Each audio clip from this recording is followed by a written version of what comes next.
मेरे पास प्रश्नों की एक सूची है। बहुत सुंदर प्रश्न हैं, किंतु 61 प्रश्न हैं, तो हम लोग छोटे छोटे करके इनके उत्तर देंगे। जिसको भी और विस्तार से आवश्यकता है वो एक तो मूल सब माँ श्री अरविंद की वाणी में है और वे संपर्क कर सकते हैं ईमेल के द्वारा। पहला प्रश्न है, इज एवरीथिंग एनर्जी? क्या सब कुछ ऊर्जा है? अगर हम विज्ञान की दृष्टि से देखें तो एक दृष्टि से हाँ, हम जड़ तत्व को ऊर्जा के अंदर समाहित कर सकते हैं। लेकिन अगर हम अध्यात्म की दृष्टि से देखें तो एक मूल जड़ तत्व है, मूल स्वरूप में। अभी जो जड़ तत्व है वो नहीं, मूल स्वरूप में जड़ तत्व जो ईश्वर ने अपने ही अंदर से, स्पिरिट ने अपने अंदर से प्रकट किया है और अपने ही अभिव्यक्ति के लिए। तो ऐसा नहीं कि जड़ तत्व केवल ऊर्जा से बना है, ये उचित नहीं होगा। और ईश्वर तत्व यानी उनके अंदर वो कौन सी, क्या उनको अगर हम वैज्ञानिक दृष्टि से देखने की चेष्टा करें तो हम कहेंगे उनको कि सच्चिदानंद, यानी वो ट्रूथ है, ट्रू सब्सटेंस। एक ऐसा सब्सटेंस से उनका ट्रूथ एग्जिस्टेंस है, ट्रू एग्जिस्टेंस जो जिसका विघटन नहीं हो सकता, विनाश नहीं हो सकता, इसीलिए उनको अविनाशी कहा गया। और चित्त शक्ति पूर्ण चैतन्य है, पूर्ण शक्ति है और आनंद। तो ये तीनों चीज़ें एक साथ हैं। तो अगर हम सृष्टि के आदि में जाएं तो ये पूरी श्रृंखला बन जाती है। मूल में चित्त शक्ति है, कॉन्शियसनेस, फंडामेंटल यही है। कॉन्शियसनेस और सत, चित्त और शक्ति के आपस में आने से आनंद प्रकट होता है। उस आनंद से सृष्टि प्रकट होती है। वो आनंद ऊर्जा का रूप लेकर के, और वो अनेकों प्रकार की ऊर्जाओं की लेवल्स हैं और हर एक लेवल पे ऊर्जा मैटर के द्वारा बीइंग्स बनाती हैं। उसकी विस्तार में अभी मैं चर्चा नहीं करूँगा। और अंत में ये जड़ तत्व जिसमें ऊर्जा भी है और चेतना भी है। तो हम एक प्रकार से देखें तो केवल ऊर्जा नहीं है, ऊर्जा के पूर्व चेतना है, चेतना, ऊर्जा और जड़ तत्व। अगर हम इसको प्योर वैज्ञानिक दृष्टि से देखें, और इसके बहुत सारे प्रैक्टिकल वो लाभ हैं इस तरह से देखने का। क्योंकि अगर हमको ऊर्जा बदलनी है तो हमें चेतना को बदलना है। इसीलिए माता जी बताती हैं, to change the consciousness is the whole the truth of yoga. योग में अगर चेतना नहीं बदल रही है और आप केवल ऊर्जा बदल रहे हैं, प्रयास कर रहे हैं, तो चूंकि चेतना नहीं बदली है, आप कितने भी प्राणायाम कर लीजिए, कितने भी ऊर्जा को बदलने के साधन कीजिए, वो वापस वहाँ पे आ जाएगी। तो चेतना को बदलना, जो मूल है वो चेतना है, फिर ऊर्जा है और जड़ तत्व है। दूसरा प्रश्न है, कितने प्रकार की ऊर्जा है? तो अब अगर हम केवल भौतिक स्तर पे देखें तो अनेकों प्रकार की ऊर्जा है। सौर ऊर्जा है, और सौर ऊर्जा के भी 3 प्रकार हैं, जड़ के अंदर जो छिपी है। तो हम यहाँ जड़ तत्व की बात नहीं कर रहे, क्योंकि जड़ तत्व में अनेकों प्रकार की ऊर्जा है। लेकिन जड़ तत्व के पहले प्राण तत्व है, प्राण तत्व की भी अनेकों प्रकार की ऊर्जा है, तो जिसको पंच प्राण कहा गया। यानी प्रत्येक स्तर पे ऊर्जा अनेकों अनेकों रूप में प्रकट होती है, अनेकों अनेकों अपनी गति के द्वारा। ऊर्जा में गति होती है, तो उसकी जैसे निम्न प्राण की गति है, वो एक प्रकार की है। वहाँ जो ऊर्जा होगी बड़ी टर्बुलेंट होगी, जो असुर राक्षसों का जोन है। और जो देवताओं की ऊर्जा होगी वही प्राण जगत में जो उच्च प्राण है, तो वहाँ की ऊर्जा बड़ी एक हारमोनियस और रिद्म से चलेगी। तो ये हुई प्राण की ऊर्जा। प्राण की ऊर्जा के ऊपर हम मेंटल ऊर्जा देखते हैं, मन की ऊर्जा, मन के क्षेत्रों की ऊर्जा। तो वो एक अलग प्रकार से प्रकट होती है। मन की तीव्र गति हो सकती है, मन की सूक्ष्म गति हो सकती है, इत्यादि इत्यादि। और मन के ऊपर सब जो ऊर्जाएं कहाँ से निकली है, आध्यात्मिक ऊर्जा, और उसके परे जो ऊर्जा का स्रोत है महाशक्ति, डिवाइन मदर। तो ये ऊर्जाएं अनेकों अनेकों प्रकार की। इसमें जो ओरिजिनल है वो महाशक्ति, द डिवाइन मदर, उनकी जो शक्ति है वही आध्यात्मिक ऊर्जा, मानसिक ऊर्जा, प्राणिक ऊर्जा, जड़ तत्व की ऊर्जा, और जड़ तत्व के भी अंदर ऊर्जा जो काम कर रही है वो ये अनेकों रूप में अपने आप को फॉर्मुलेट करती है। तो all is the self formulation of the शक्ति। और हर लेवल पर, जैसे प्राण के लेवल पर भी ऐसा नहीं है कि केवल प्राणिक ऊर्जा है, अनेकों प्रकार की प्राणिक ऊर्जा है। और इसका उदाहरण है कि कुछ लोग हैं जो हैवी मेटल गाना सुनते हैं और उनको बड़ा आनंद बड़े एनर्जेटिक हो जाते हैं। कुछ लोग हैं जो अगर हैवी मेटल सुनते हैं तो उनको एक भारीपन सा महसूस होता है। कुछ लोग हैं जिनको एक प्रकार का खाना खाने से बड़े एनर्जेटिक होते हैं। कुछ हैं जिनको अलग प्रकार का भोजन जो सूक्ष्म है उसको खाने से एनर्जेटिक होते हैं। कुछ को शास्त्रीय संगीत सुनते हैं तो वो पूरी ऊर्जा आ जाती है उनके अंदर। कुछ शास्त्रीय संगीत सुन करके सो जाते हैं। ये सब एक उदाहरण है। कुछ लोगों को निम्न प्राण की गतियों में ऊर्जा आ जाती है। अब ताश की जुए खेलते हैं, ये सब खेलते हैं, उनको ऊर्जा आती है। और कुछ लोग हैं जो अगर ऐसा दृश्य भी देखे थोड़ी देर तो उनको एक उबक आती है। तो प्राण के क्षेत्र में भी बहुत तरह की ऊर्जा है। महत्वाकांक्षा की ऊर्जा है, प्रेम की ऊर्जा है, और उसके नीचे जो अन्यान्य भय की भी एक ऊर्जा है, मैथुन की ऊर्जा है। तो ये ऊर्जा का भी बहुत विशाल क्षेत्र है प्राणिक ऊर्जा का।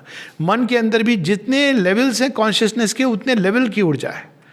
और उसी में आगे एक हाई स्पिरिचुअल ऊर्जा है। अगर हम उसको ड्रॉ कर सकें तो बहुत ही सुंदर बात होती है। और उसके परे जो अल्टीमेट सुपरमेंटल महाशक्ति, दैट इज़ द फाइनल।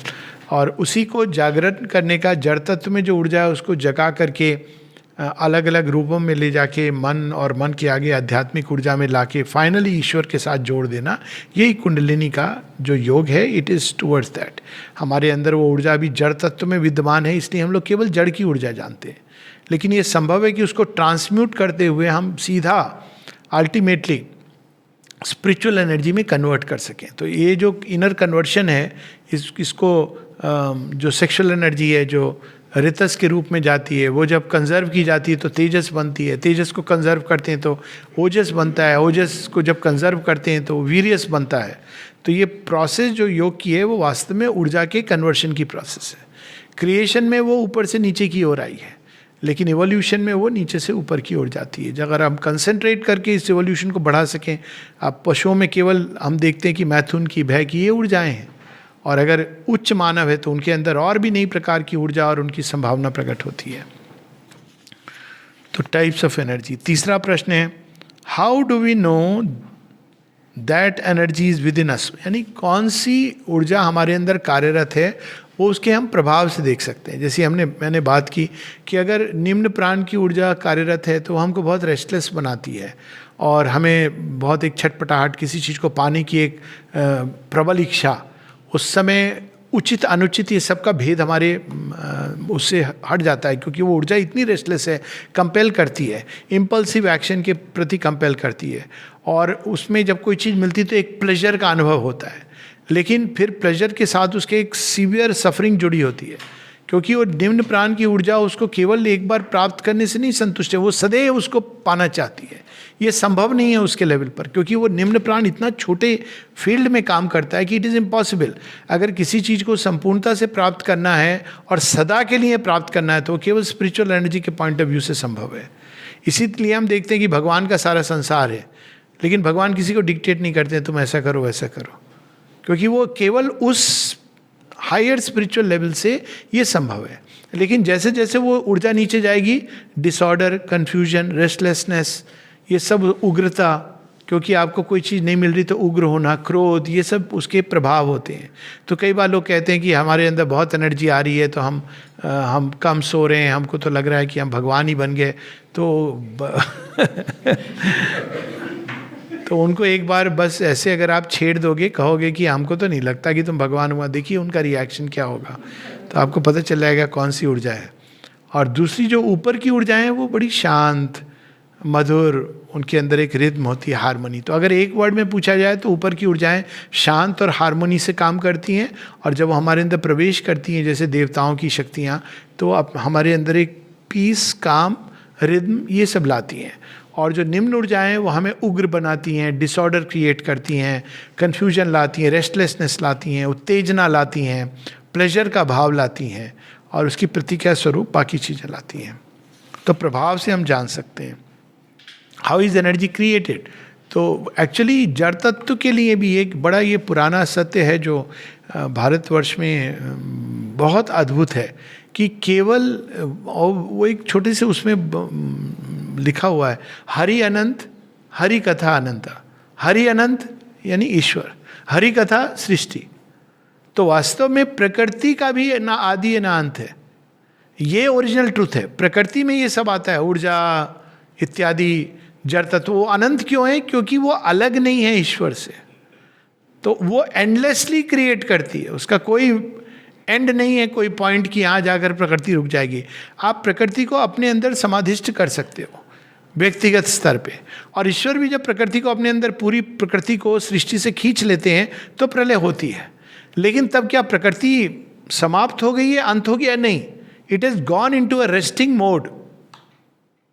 तो जो अंत नहीं होता जिसका, वो क्रिएटेड भी नहीं है, इट इज अनक्रिएटेड। वो एक साथ ही ईश्वर के अंदर वो एक पॉइज है, एक जिसमें वो सारी ऊर्जा को अपने अंदर धारण करते हैं। तो वो जो पॉइज है उसको हम ईश्वर पक्ष कहते हैं। वही सारी ऊर्जा जब बाहर की ओर जाती है, सृष्टि की ओर, तो शक्ति हो जाती है। तो उसका ना आदि है ना अंत है। हाँ, एक पर्टिकुलर टाइप ऑफ ऊर्जा रूप बदल से, इसीलिए matter cannot be destroyed, energy also cannot be destroyed. आप उसको बदल सकते हैं, रूपांतरण कर सकते हैं, उसको विनाश। इसीलिए तो लोग कहते हैं भगवान ईविल को नष्ट क्यों नहीं कर देता। आप नहीं कर सकते उसको नष्ट। You can actually change it, transform it. नहीं तो आप फॉर्म नष्ट करोगे, वो ऊर्जा दूसरा फॉर्म लेके आएगी। इसलिए महर्षि अरविंद इस बार पक्का इलाज करने के लिए आए कि let us transform it, because you cannot destroy anything. What would have happened if energy were not there? Hypothetical question है कि भगवान ही ना होते तो क्या होता। अब वैदिक ऋषियों ने तो इसको खोजा और कहा कि एक ऐसी अवस्था है जिसके बारे में ना हम सत कह सकते हैं ना असत कह सकते हैं। सद असत के परे है। तो उस अवस्था के बारे में तो कुछ नहीं कह सकते। लेकिन इतना अगर इसको प्रैक्टिकल लेवल पे पूछें तो अगर एनर्जी नहीं है तो सृष्टि नहीं है। तो एक अगर बिल्कुल हम आउटवर्ड उस पर पूछें तो we are alive capable of movement by which energy? प्राण की ऊर्जा से। प्राण की ऊर्जा से हम जीवित हैं और सारा जीवन प्राण की ऊर्जा से आता है।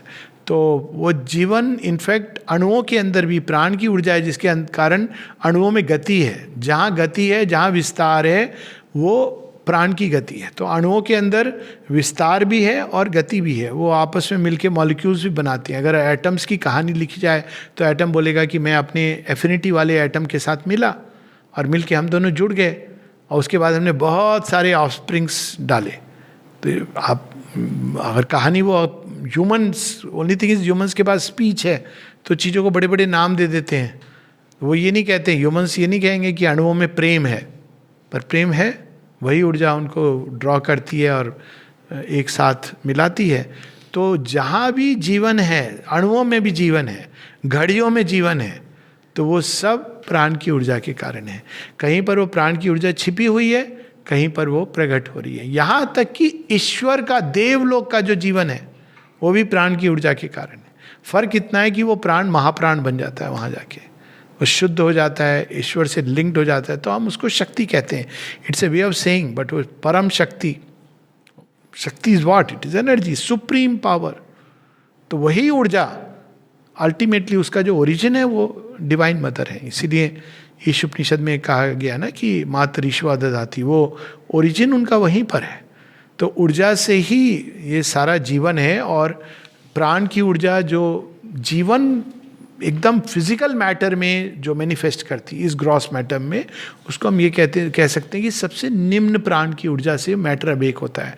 अब इसका एक कारण ये है, एक कारण उसका ये है कि इसको एक उपनिषद में बड़े सुंदर ढंग से कहानी के रूप में बताया गया है कि उसने विचार के द्वारा पकड़ना चाहा, प्रश्न उपनिषद है, उसने विचार के द्वारा पकड़ना चाहा, मैटर को नहीं पकड़ पाया। क्योंकि यदि ऐसा होता तो हम सोचने मात्र से हमारी भूख मिट जाती।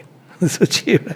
फिर उसने भाव से पकड़ना चाहा तो नहीं पकड़ पाया पुरुष ने, क्योंकि अगर ऐसा होता तो हमारे मात्र महसूस करने से हमारी भूख मिट जाती। तो अन्नम ब्रह्म जो है, जो अन्न है, जो ग्रॉस मैटर है, अन्न is not just food but जो ग्रॉस मैटर है, उसको पकड़ने के लिए वो इतना कठोर है कि ऊर्जा को इस कदर दुर्दांत होना पड़ा, भयानक रूप धारण करना पड़ा, उग्र रूप, रुद्र रूप, कि वो उसको झकझोर दे। और जीवन का पहला प्रस्फुटन इस कारण हुआ। अब वो ऊर्जा है मैटर के अंदर, भयानक ऊर्जा है वो, और इसीलिए वो विस्फोट करके सारे जगत को नष्ट कर सकती है। लेकिन अगर आप टेम करना जान लो तो ऊर्जा बड़ी अच्छी है।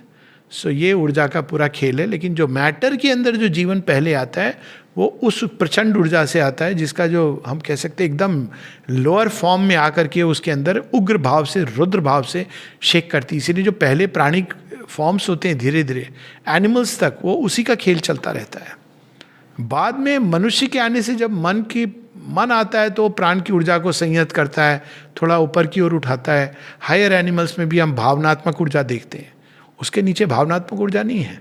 सांप है, डसलेगा एक, वो तो प्रेम करते करते खा जाते हैं एक दूसरे को, क्योंकि वो ऊर्जा उस तरह की है, उग्र ऊर्जा है, लोअर फॉर्मुलेशन है। इसीलिए कई लोग जब गिर जाते हैं उस अवस्था में, जीवित तो हैं मगर इस तरह से आपने देखा होगा पागल हो जाते हैं, पत्थर उठा के फेंक रहे हैं, क्योंकि they have fallen back to the oldest formulation. और यही अर्थ है जब श्री अरविंद गीता में कहते हैं the debt to Rudra must be paid before you can be prepared for the law of Vishnu. Debt to Rudra क्या है? यही रुद्र ने तो पूरे संसार की को प्रारंभ किया है, तोड़ फोड़ करके। देखा जाए तो एस्टेरॉइड्स, इतने स्टार्स बिखेर दिए सबको सृष्टि में। अब वो रुद्र फोर्सेस तो नहीं गिव अप करती, जैसे पोसेइडन वाली कहानी में है, परसियस द डिलीवरर में। They will not, they hold the, Rudra hold the world in the hall of its hands. तो बहुत जल्दी ये भाव हमारे अंदर आते हैं, मार डालो, काट डालो, ये कर दो। अब जब ये कहा गया अहिंसा परमो धर्म, इस ट्रुथ को जानते हुए कहा गया।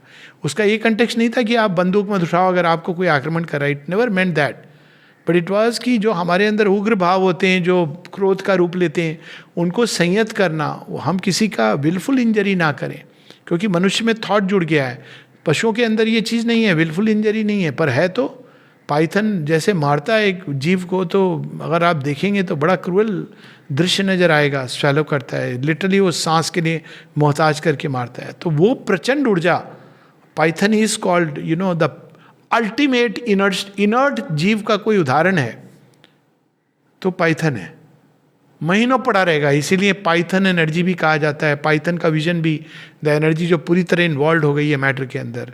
शेरविन भी यूज करते हैं raise from its python sleep. तो उसका जो ऊर्जा का जो फॉर्मुलेशन मैटर को जीवित बनने के लिए तोड़ के निकालता है उसके अंदर से प्राण की शक्ति को, तो इट इज दैट फॉर्मुलेशन जो लोएस्ट फॉर्म ऑफ एनर्जी है। 7वां प्रश्न है, is there any energy in matter? If yes, how can we feel it? Actually ये तो विज्ञान भी कहता है कि मैटर के अंदर एनर्जी है, लेकिन विज्ञान इसको kinetic energy, potential energy, static energy, इस तरह से वो अलग अलग कहता है। लेकिन अगर हम देखें ओरिजिनल, तो ये तीनों तरह की जो एनर्जी है मैटर के अंदर, वो हमारी त्रिगुणात्मक प्रकृति है। तो there is energy of motion, kinetic energy, energy at rest which is the tamasic energy, and the energy which balances the sattvic energy. सब जगह यही 3 प्रकार की आपको मिलेंगी। ऑफकोर्स इसको फोर्स कहा गया है क्योंकि वो आपको एक्ट करने के लिए या मूवमेंट के लिए विवश करती है। तो जो डिफरेंस है दोनों फोर्स और एनर्जी में, सटल डिफरेंस है। लेकिन मूल रूप से वो एनर्जी है जो मैटर में पाई जाती है। हम कैसे महसूस कर सकते हैं? बहुत ये लगता है बड़ा सरल क्वेश्चन, इसका एक सिंपल आंसर इज हम नहीं कर सकते। हम उसको इन्फर कर सकते हैं, लेकिन ऐसा नहीं है कि अगर व्यक्ति अपनी चेतना को विकसित कर ले फिजिकल बॉडी में भी, तो महसूस कर सकता है, यहाँ तक कि उसको देख सकता है, वो अणुओं के अंदर स्पंदन। ये कई सारी अणुओं की जो थ्योरी है, ये थियोसॉफी में और योगीज ने वो देख करके वो जानते थे। मैटर के अंदर अब गहराई से चले जाओ, just by the power of concentration आप पहुंच सकते हो वहाँ पर जहाँ आप उसको सेंस कर सको। शेरविन ने तो यहाँ तक कह दिया कि इलेक्ट्रॉन की उनकी एक पोयम है इलेक्ट्रॉन, जहाँ कहते हैं शिवा इन इज फायरी चैरियट राइड्स। महसूस किया जा सकता है, लेकिन ये साधारणतः हम नहीं कर सकते। Let's put it like that. Does energy, even the supramental energy, remain in matter and in the organism? Supramental energy is all is everywhere. Let us put it like that. लेकिन अब वो पीछे छिपी रहती है। कौन सी चीज एक्सप्रेस करती है? अणु के अंदर भी सुपरमेंटल एनर्जी है। अगर वो नहीं होती तो, क्योंकि वो तो क्रिएट्रिक्स पावर है। सुपरमेंटल एनर्जी क्या है? It is the power of the creatrix, it's the omnipotence of the Lord. Omniscience and omnipotence of the divine is equal to, if you want to put a formula, supramental energy. तो अब उसको supramental नाम इसलिए कहा श्री अरविंद ने क्योंकि वो mind की किसी भी रेंज के परे है, हमारे विचारों के परे, थॉट के परे, इवन स्पिरिचुअल थिंकिंग के परे। इसीलिए इवन स्पिरिचुअल रेल्म्स के लोग नहीं जान पाते थे उसको। It is the omniscience and omni presence of the Lord. तो डेफिनेटली वो सर्वत्र विद्यमान है। माइंड भी सब जगह, इवन अणु के अंदर माइंड है, प्लांट के अंदर भी है, सब जगह प्लांट के अंदर माइंड है, जीवन अणु के अंदर भी है। So everything is present everywhere, क्योंकि क्रिएशन इज वन। लेकिन वो बनता कैसे? एक चीज को सामने, आप 10 उंगलियों का खेल है ना, तो आपने एक को सामने कर दिया तो एक हो गई, बाकी आपने होल्ड कर ली, दूसरी को कर दिया। अब प्ले करो, इससे कितनी पॉसिबिलिटी है, 10 तो ऐसे ही निकल आएंगी। अब आप कोई दो, just start playing with 10 fingers, see how many possibilities are there. There are so many ways of expressing just two, two, two, two, two, two, two. You will have infinite possibilities literally. 3, 4, 5, 6, 7, 8, 9, 10. तो you will see that अब ये 10, अब genetic code भी ऐसे ही ना, उसके basis पे कितना सारा जगत एक्सपैंड कर जाता है। Master mathematician is at work.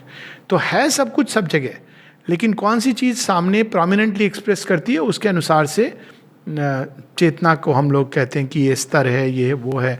लेकिन फंडामेंटली कॉन्शियसनेस एक है, दो नहीं है। पर वो किस तरह एक्सप्रेस करेगी, जैसे व्यक्ति एक है, जब वो गुस्सा होता है तो एक प्रकार का मनुष्य निकलता है उसके अंदर से, जब वो भगवान के सामने भक्ति कर रहा है तो अलग प्रकार का मनुष्य निकलता है। घर में बैठ के जब उसको एक काउच पोटैटो बन गया है दूसरे प्रकार का, वही आदमी जो घर में बैठ के काउच पोटैटो बना हुआ है, वो जब ऑफिस में जाता है तो बॉस के सामने यस सर पूरी जूती रगड़ रहा है, पाँव पटक रहा है। तो ये एक ही एनर्जी है, एक ही कॉन्शियसनेस है। Consciousness is energy which means awareness plus energy, means awareness plus the force to do it, that is consciousness. तो सब जगह कॉन्शियसनेस है, सब जगह एनर्जी है। Are energy and power different? Well, energy gives power, so power is it is like saying अब जैसे अब हम लोग कहते हैं अपने बारे में, मैं कह सकता हूँ कि doctor Alok Pandey and healing are they same? Well, doctor Alok Pandey engages in healing, a doctor heals. So पर वो जो हीलिंग जो प्रोसेस है, पावर वो है जो जिसके अंदर ये क्षमता है। पावर इज लिटरली द क्षमता, लेकिन वो क्षमता कहाँ से आती है? एनर्जी से। तो एनर्जी उसकी बेस है, जैसी एनर्जी होगी उतनी आपकी क्षमता होगी। मेटेरियल एनर्जी की मेटीरियल पावर क्षमता होगी, वाइटल एनर्जी की वाइटल पावर की क्षमता होगी, डिवाइन शक्ति की डिवाइन पावर की क्षमता होगी, यानी सब कुछ वो कर सकती है। सो इस प्रकार से स्लाइट डिफरेंस है। डू थिंग्स और objects exchange energy all the time? All universe is a single plan. आप एक अणु को एक जगह रख सकते हो, एक इलेक्ट्रॉन को, और अगर आप उसको कंबाइन करके मेजर करोगे चंद्रमा में या मंगल ग्रह में, उस इलेक्ट्रॉन के साथ किसी दूसरे इलेक्ट्रॉन को जोड़ के, तो दोनों इंटरलिंक्ड पाए जाएंगे। एक में अगर स्पिन मूवमेंट हो रहा है, दूसरे में काउंटर स्पिन हो रहा है। ये पूरी सृष्टि कनेक्टेड है। इसी को यज्ञ कहा गया हम लोगों की भाषा में कि यज्ञ। यज्ञ क्या है? आप सब आहुति डालते हैं, फिर उसमें सब ऊपर जाता है, अंत में प्रसाद मिलता है जो सब वितरित करते हैं। तो ये सृष्टि एक है, लेकिन वो अनेकों अनेकों पार्ट सब कनेक्टेड है। इवन जैसे शरीर के अंदर एक छोटी सी भी सेल आपके डीपेस्ट हाईएस्ट लोएस्ट प्रोसेस से कनेक्टेड है, तो उसी प्रकार से सारे संसार में एक इंटरकनेक्टिविटी है। सो ऑब्जेक्ट्स तो बल्कि can be charge with energy and transmit energy. फूलों के द्वारा माँ करती थी, स्टोन्स हैं, उनको आप एनर्जी के द्वारा चार्ज कर सकते हो। जैसे मोबाइल को चार्ज करते हो, तो कई बार कोई चीज़ को आप एक जगह रखे रहते हो, वो आपका पूजा घर है, तो आप उसके अंदर एक स्पेशल चार्ज आने लगता है। या कोई व्यक्ति है जो संत महात्मा किसी चीज़ को यूज़ कर रहा है, रिवर्स भी ट्रू है।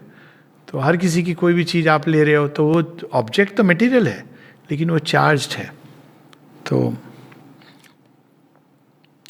How can we know about the energy that every object retains in it? अब वो तो एक पूरा विज्ञान है। One can know, one can study. जैसे मटेरियल एनर्जी को हम स्टडी करते हैं, वाइटल एनर्जी, प्रोसेस सिमिलर होगी, लेकिन उसके मेजरमेंट अलग होंगे। उसके मेजरमेंट इस तरह के होंगे कि प्राणिक ऊर्जा से आप क्या क्या कर सकते हो, इफेक्ट के द्वारा हम जान सकते हैं। Healing, is it possible by pranic energy? Do an experiment and see. क्या थॉट की ऊर्जा के साथ हम हीलिंग कर सकते हैं? Do an experiment and see. क्या थॉट के साथ हम फिजिकल ऑब्जेक्ट मूव कर सकते हैं? ये भी एक एक्सपेरिमेंट हुआ था, टेलीकाइनेसिस इत्यादि। May be you cannot, that doesn't prove that it cannot do it at all. May be one needs ट्रेमेंडस concentration. Judo, karate, ये सब इसी पर बेस्ड है। तो लेकिन जो जिस फील्ड की एनर्जी आप स्टडी करोगे, उस तरह की आपको प्रोसेस यूज़ करनी है। तो it can be study if one wants to take up. Kirlian photography के द्वारा स्टडी किए लोगों ने, ऑरा को स्टडी किया है, सब कुछ स्टडी किया जा सकता है। लेकिन योगियों ने इसको सूक्ष्म दृष्टि के द्वारा स्टडी किया। अब योगी कैसे जानता है कि आप बीमार हो? माएँ भी जान जाती हैं, वो देखते हैं आपका चेहरा और पता चलता है कि आपका आभा मंडल इस समय संकुचित हो रहा है, आभा मंडल में स्पॉट्स आ रहे हैं, तो कह देते हैं आप बीमार हो। उनको पूछने की जरूरत नहीं पड़ती कि आज आपका हाजमा ठीक है कि नहीं, बुखार है कि नहीं। और रिवर्स भी ट्रू है कि आप सिम्टम्स लेके जा रहे हो, आपका आभा मंडल ठीक है, तो आप कहते हो आपको कोई बीमारी नहीं है। तो ये तो डेवलप करके इनर साइड को हम लोग जान सकते हैं, योग के द्वारा वो डेवलप होती है। Is there any difference between scientific energy and spiritual energy? Scientific energy नहीं है, साइंटिफिक एक अप्रोच है, साइंस की अप्रोच है, और वो अप्रोच मटेरियल एनर्जी को ही सब कुछ समझता है। तो वो स्पिरिचुअल एनर्जी को भी मटेरियल एनर्जी का एक रूप समझता है, तभी वो एकदम ये सब जड़ पाषाण ही है, और स्पिरिचुअल एनर्जी भी मैकेनिकली एक्ट करती है। तो भगवान को भी वो अल्टीमेटली अगर देखता है तो एक मैकेनिकल पावर के रूप में देखता है, जो संसार में मैकेनिकली काम कर रही है। लेकिन अगर हम किसी भी चीज़ की वर्किंग में देखें तो हम देखें कि it is not exactly mechanical. Even mechanical के पीछे एक प्रज्ञा है, एक इंट्यूटिव इंटेलिजेंस है। इसीलिए आप एटम्स के अंदर वो रिदम बने हुए हैं, सारी प्लांट लाइफ, एनिमल लाइफ किस तरह से इंटरट्वाइंड है, बैलेंस्ड है। अगर हम ध्यान से देखें तो हमको दिखेगा कि उसके अंदर भी एक इंट्यूशन काम कर रही है। वो इवन ह्यूमन लॉजिकल माइंड के पीछे इंट्यूशन काम करती है, लेकिन वो लॉजिक का रूप लेती है। इसका प्रमाण ये है कि एक व्यक्ति की इंट्यूशन एक दिशा में काम कर रही है, तो उसका रीज़न सब कुछ उसी तरह से जस्टिफाई करेगा। उसी रीज़न को आप ट्विस्ट कर सकते हो, उसी फैक्ट्स को, और एक अलग दिशा में काम कर सकते हो, बिकॉज आपके अंदर जो मूल एनर्जी काम कर रही है वो अलग है। भगत सिंह के अंदर वो स्पिरिचुअल एनर्जी कंसील्ड होकर काम कर रही है, तो भगत सिंह सारी लॉजिक से एथीज्म को जस्टिफाई करता है। और वही एनर्जी उसी डेटा पर किसी के अंदर फुल ब्लोन स्पिरिचुअल एनर्जी के रूप में काम करेगी, तो उसी डेटा के ऊपर वो ये कहेगा कि ये संसार भगवान से रमा हुआ है और बना हुआ है। तो ये it is the way, and logically, अभी उसके मैं डिटेल में नहीं जा रहा हूँ, लेकिन ये जो इंट्यूटिव इंटेलिजेंस है, जो स्पिरिचुअल एनर्जी जिसको कहते हैं, वो सब चीज़ के अंदर ऑपरेटिव है। साइंस एक मेथड है एनर्जी को, फॉर्म्स को, ऑब्जेक्ट को पढ़ने का, और उसमें मेटेरियल एनर्जी को अभी तक उसने थोड़ा बहुत जाना है, पूरा नहीं। So we can say material energy and spiritual energy, we can't say scientific energy, because spirituality भी साइंस है, अलग तरह की साइंस है। अगर आप देखें साइंस के अंदर observation, inference, conclusions, same thing applies in spiritual life. Observe, make your own observations, then see how forces can be combined inside, then derive your own inferences. So, where do we usually get energy from? Three main sources. One is the material, food, below. तो आप देखें कई लोगों को तो जमीन पर late के भी एनर्जी आ जाती है, डायरेक्टली वो मैटर से ड्रॉ करते हैं। दूसरा, सेम लेवल, प्राण के लेवल पर, one of the sources of energy. बड़ा बोर हो रहा है व्यक्ति, थका आ रहा है, उसके फ्रेंड आ जाए, देखिए चैटर बॉक्स की तरह कहाँ से एनर्जी आती है। भूख लगी थी, भूल गया, ओ बातें करते करते 1 घंटे हो गए, 1.5 घंटे हो गए, आप तो थके हुए थे, नहीं वो फोन आ जाए तो दूसरी जो एनर्जी है वो वाइटल इंटरचेंज के थ्रू आती है। It's the most unhealthy form, because उसमें हम पता नहीं किसकी किसकी क्या क्या एनर्जी, इसीलिए gossiping, chattering for long time with any one and every one. Of course आपके कुछ एक फ्रेंड होंगे जिनके साथ आप ये एक्सचेंज करेंगे, लेकिन जस्ट अबाउट, कई लोग कहते हैं ना, बिना किसी टॉपिक के और बिना व्यक्ति को जाने घंटों बात कर सकते हैं, is the most risky thing कि it's this kind of meaningless chatter, waste of energy. Chattering में हम वेस्ट करते हैं एनर्जी। तो अब क्या होता है, लेकिन आप रिसीव भी करते हैं जब 2 व्यक्ति चैटर कर रहे हैं, लेकिन वो कौन सी लेवल की एनर्जी होगी, you can understand your self. तो दूसरा जो सोर्स है वो डायरेक्ट वाइटल एनर्जी। तीसरा सोर्स है जो ऊपर, मेंटल एंड स्पिरिचुअल एनर्जी, जो हम एस्पिरेशन, किसी चीज़ को जानने की जब हमारे अंदर अभिप्सा होती है। आपने देखा होगा कभी कुछ लोग पढ़ते पढ़ते इतना खो जाते हैं कि खाने को भूल जाते हैं, या किसी विचार में इतना ऊपर चले जाते हैं कि वो भूल जाते हैं कि मुझे तो भूख लगी थी। ठीक है, और spiritual energy through aspiration one opens to domains and suddenly वो तो इस हद तक जा सकती है, कुछ लोग हंगर, थर्स्ट सब भूल जाते हैं, यानी ओवरकम कर लेते हैं। शेरविन ने तो इसको पूरे 21 दिन, माता जी ने 10 दिन, इस तरह से किया था। लेकिन वो एक अलग प्रोसेस है। जो वाइटल से जो लोग करते हैं वो एक अलग चीज़ है। व्रत उपवास जिसमें हम वाइटल एनर्जी को अपने अंदर लेते हैं, जो it's not a good thing, क्योंकि हम यूनिवर्सल वाइटल जो बड़ा मिक्स्ड है वहाँ से एनर्जी ड्रॉ करते हैं। और फाइनल है of course divine energy. If you are open to the divine, तब हमारे पास अखंड ऊर्जा का स्रोत होता है। What is the difference between physical power and spiritual power? Physical power spiritual power का एक बहुत ही लिमिटेड फॉर्म है। जैसे आप इसको एक एग्जाम्पल ले लें, कोई लाठी उठा के किसी को मारता है तो एनर्जी कहाँ से आई? लाठी में नहीं, लाठी में एस्लीप है। तो फिजिकल में पावर एस्लीप है, उसको हिलाना पड़ता है। ये तो न्यूटन की लॉ है ना, तो उसको जगाना पड़ता है। जो योगी हैं उसको कुंडलिनी शक्ति को जागृत करते हैं फिजिकल के अंदर। लेकिन लाठी को जो उठा के मार रहा है, तो आप बोलेंगे कहाँ से एनर्जी आई? उसके हाथ से आई, तो वो भी गलत होगा। हाथ में कहाँ से आई? उसके मन में ये संकल्प आया कि मैं इसको पीटूं। अगर संकल्प उसका हल्का फुल्का होता तो लाठी भी वैसी चलती। संकल्प कहाँ से आया उसके लिए, उसके पास अंदर कहाँ से आई? तो you will go back to the same trail. तो मटेरियल एनर्जी स्पिरिचुअल एनर्जी का ही एक बहुत ही लेसर फॉर्मुलेशन है। ज़्यादातर उसके अंदर वो बंद है, वो एक नाम रूप बना करके छोड़ देती है, अपने आप मूव नहीं कर सकती है। सागर में भी तरंगे गतिशील होती हैं क्योंकि वो विंड्स और अर्थ रोटेट कर रही है। अर्थ क्यों रोटेट हो रही है? सन, उस सिस्टम। और सन क्यों रोटेट हो रहा है? सन भी मतलब ड्रिफ्ट क्यों हो रहा है? तो तब आप जाओगे अल्टीमेटली सृष्टिकर्ता, original impulsion. That is the only way you can explain movement in this universe. उस मूवमेंट से टाइम की उत्पत्ति होती है।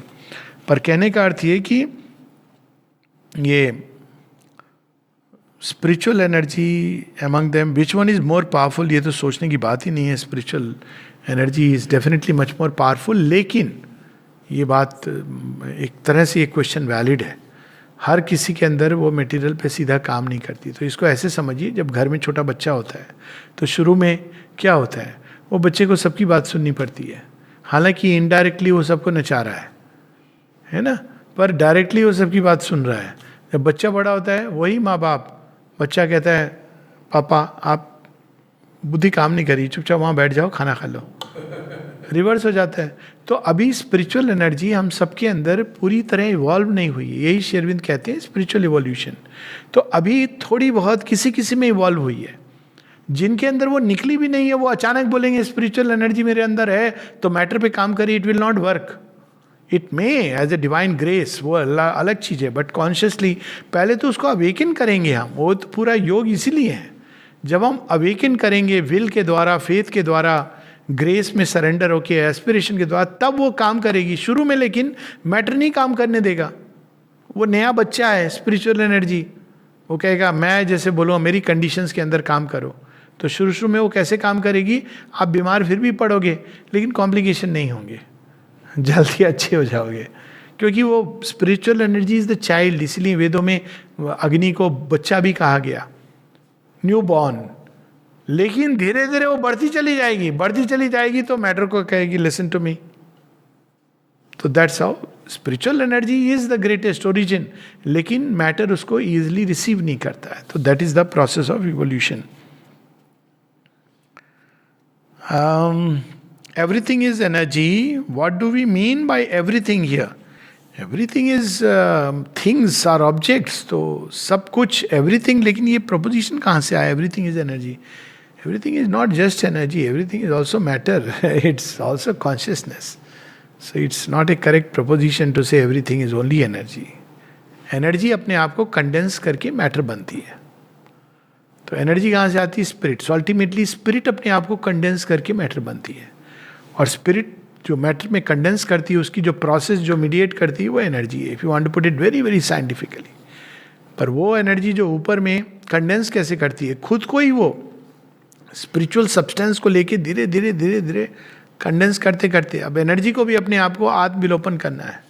अंत में वो जड़ तत्व में लाइक अ न्यूक्लियर एनर्जी छिप जाती है। So that is the process. How can we feel the usefulness of spiritual energy? It is not meant, I feel like saying, let us not take that commercial attitude, usefulness. बहुत सारी चीज़ें हैं जो useful की दृष्टि से नहीं होती है. आर्ट, ब्यूटी, कल्चर, क्या यूज़ है इनका? आपको शायद पैसा नहीं मिले क्योंकि यूजफुलनेस से हम कमर्शियल एस्पेक्ट, लेकिन it is very useful in refining our being. जो भगवान का नाम लेता है कोई जरूरी नहीं कि उसकी लाइफ बड़ी स्मूथ होगी, लेकिन उसका बीइंग इतना रिफाइंड होगा, इतना इवॉल्व होगा, भय से मुक्त होगा. सो यहाँ यूजफुल को डिफाइन करना चाहिए हमको कि what do we mean by useful. So वो हमको रिफाइन करती है. अल्टीमेटली स्पिरिचुअल एनर्जी हमारी मटेरियल प्रॉब्लम्स को भी, इवन सर्कमस्टांसेस को चेंज कर सकती है. Peace as a power, but वो एक अल्टीमेट है. तो इन दैट सेंस अगर स्पिरिचुअल एनर्जी है, क्योंकि वो ओरिजिनल एनर्जी है, तो इवन जो एलिमेंटल स्टॉर्म्स हैं, साइक्लोन्स हैं, कितने एग्जाम्पल हैं माता जी श्री अरविंद की लाइफ से, जहाँ साइक्लोन के, स्टॉर्म के डाइवर्ट की जा सकती है मटेरियल फोर्सेस को. अभी सुनामी हुआ था जब पौंडीचेरी में, तो लोगों ने एक्सपीरियंस किया था. Pondicherry was the only place left safe, 5 kilometers this way, that way. From, if you take the ashram as a center, 5 kilometre की रेंज में कुछ नहीं हुआ. सब इसका डिस्कशन हुआ था एनडीटीवी और किस पर कि वो कैसे बच गया. People try to understand through coast line and all that, but there was no conclusive thing. So अगर स्पिरिचुअल एनर्जी वो तो बहुत, क्योंकि इट्स अ सुप्रीम एनर्जी, कई सारी चीज़ों को वो अपने आप उसकी प्रेजेंस में नहीं आ सकते. आप आग जला लीजिए, बहुत सारे जानवर आएंगे नहीं आपके पास. पुराने समय जंगलों में मशाल लेके ना, ये केवल देखने की बात नहीं है, टॉर्च से आ सकते हैं, लेकिन जो आग होती है ना उससे वो डरते हैं. तो स्पिरिचुअल एनर्जी जब आपके अंदर जागृत होगी तो बहुत सारी जो एडवर्स शक्तियाँ हैं वो नहीं आएंगी. उनको पता है यहाँ हमारी दाल नहीं गलने वाली है, और अगर हम चले गए इस एटमॉस्फेयर में तो क्या पता हम भी बचे कि नहीं बचे.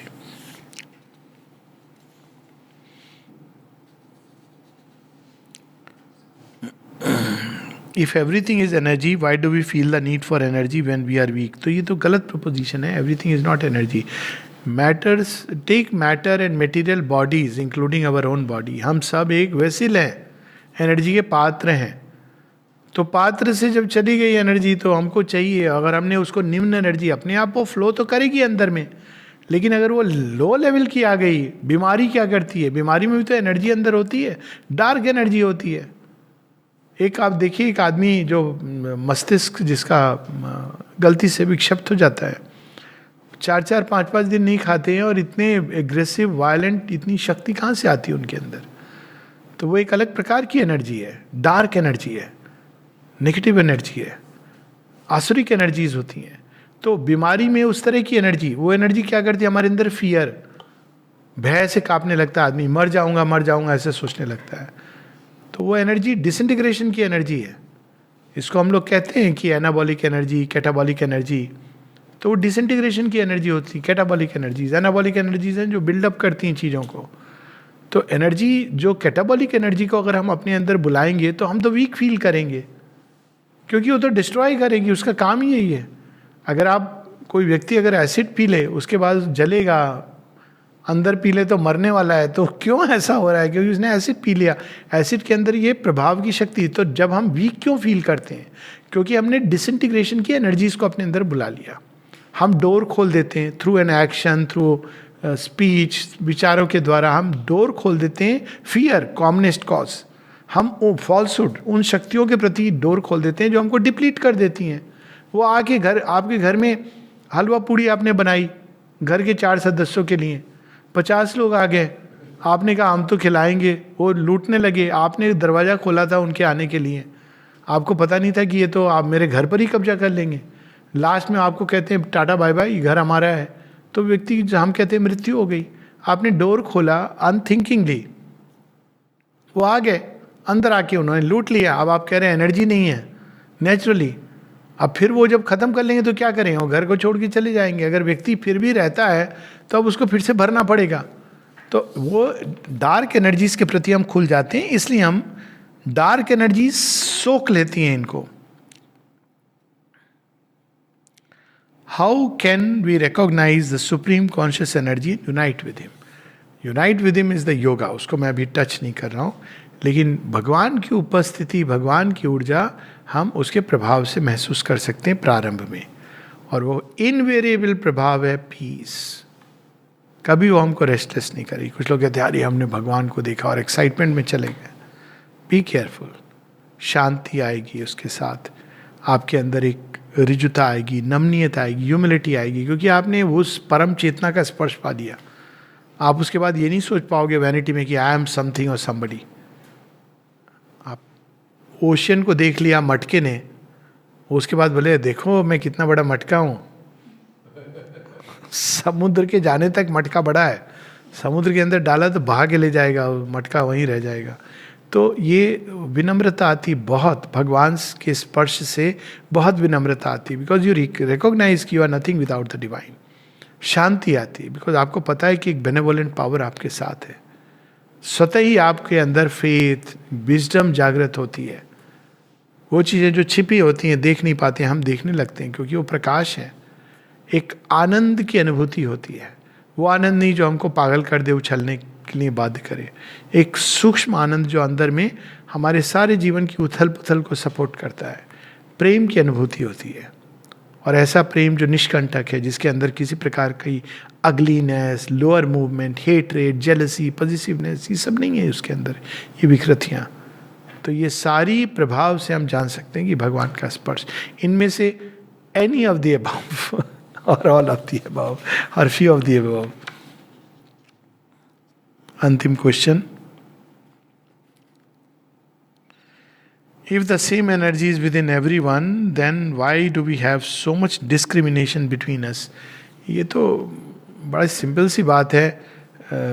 एक पात्र है, पुराने समय में होता था कि कॉपर के पात्र में, तांबे के पात्र में पानी डाल के रख दिया जाता है ना, और सुबह पीते थे लोग हेल्थ के लिए. अब लेकिन आप उसको ज़्यादा रखोगे तो क्या हो जाता है, कड़वा हो जाता है पानी. तो कभी कभी आप बहुत ज़्यादा यूज़ करोगे तो कॉपर शरीर में जाके आपको प्रतिक्रियाएं करेगा. लोहे के, उससे लोहे की कढ़ाई में कुकिंग होती थी. क्यों होती थी? आयरन डेफिशिएंसी, एनीमिया ना हो, वेजिटेरियन कुकिंग. तो अब चीज़ क्या है? पात्र की भी तो कोई चीज़ है ना, केवल एनर्जी तो नहीं है ना, ऑब्जेक्ट्स मैटर भी तो है. वो पात्र कैसा है? किसी पात्र ने ऑल द टाइम अपने अंदर dark energy, all is not same energy. यही तो बात हो रही है, अलग अलग टाइप की है. कोई व्यक्ति है जो अपने अंदर केवल डार्क एनर्जी को प्रश्रय दे रहा है. आप बोलोगे वो भी भगवान है, हाँ है, लेकिन उस भगवान के साथ युद्ध करना है. भगवान स्वयं कहते गीता में, भीष्म में भी मैं हूँ, द्रोण में भी मैं हूँ, पर शस्त्र उठा के तीर चला. फिलॉसफी में अपने माइंड को खराब मत कर. ये सच है कि सबके कोर में तो अल्टीमेटली डिवाइन है, लेकिन मैनिफेस्टेशन में भिन्न है. और आपको मैनिफेस्टेशन का अगर नहीं समझ होगी तो जीवन में बुरी तरह धोखा खाओगे.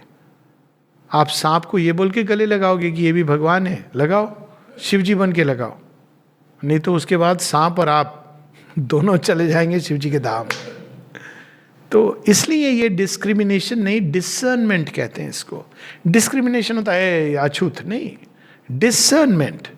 और डिसर्नमेंट ही मनुष्य को मनुष्य बनाता है. जिसके अंदर अगर विवेक नहीं है, डिसर्नमेंट नहीं है, हर चीज़ एक है, हर चीज़ सब समान है, तो इस संसार की विविधता का अर्थ ही नहीं है. ये कुछ इस तरह की चीज़ हुई, कलर ब्लाइंडनेस. काले और सफ़ेद में अंतर नहीं है, एक ही जैसे रंग है. कोई कहेगा तो आप क्या कहेंगे? आप कहेंगे आप अपनी आंखों का इलाज कराओ. तो उसी प्रकार से अगर जब हम कहते हैं सब लोग एक समान हैं, तो वास्तव में हमको अपनी चेतना के अंदर कोई मूलभूत डिफेक्ट का इलाज कराना चाहिए. मूल में समान है, काला भी रंग है और सफ़ेद भी रंग है, लेकिन अभिव्यक्ति में अलग है. एक संत को हम सेम तराजू पर नहीं तोल सकते.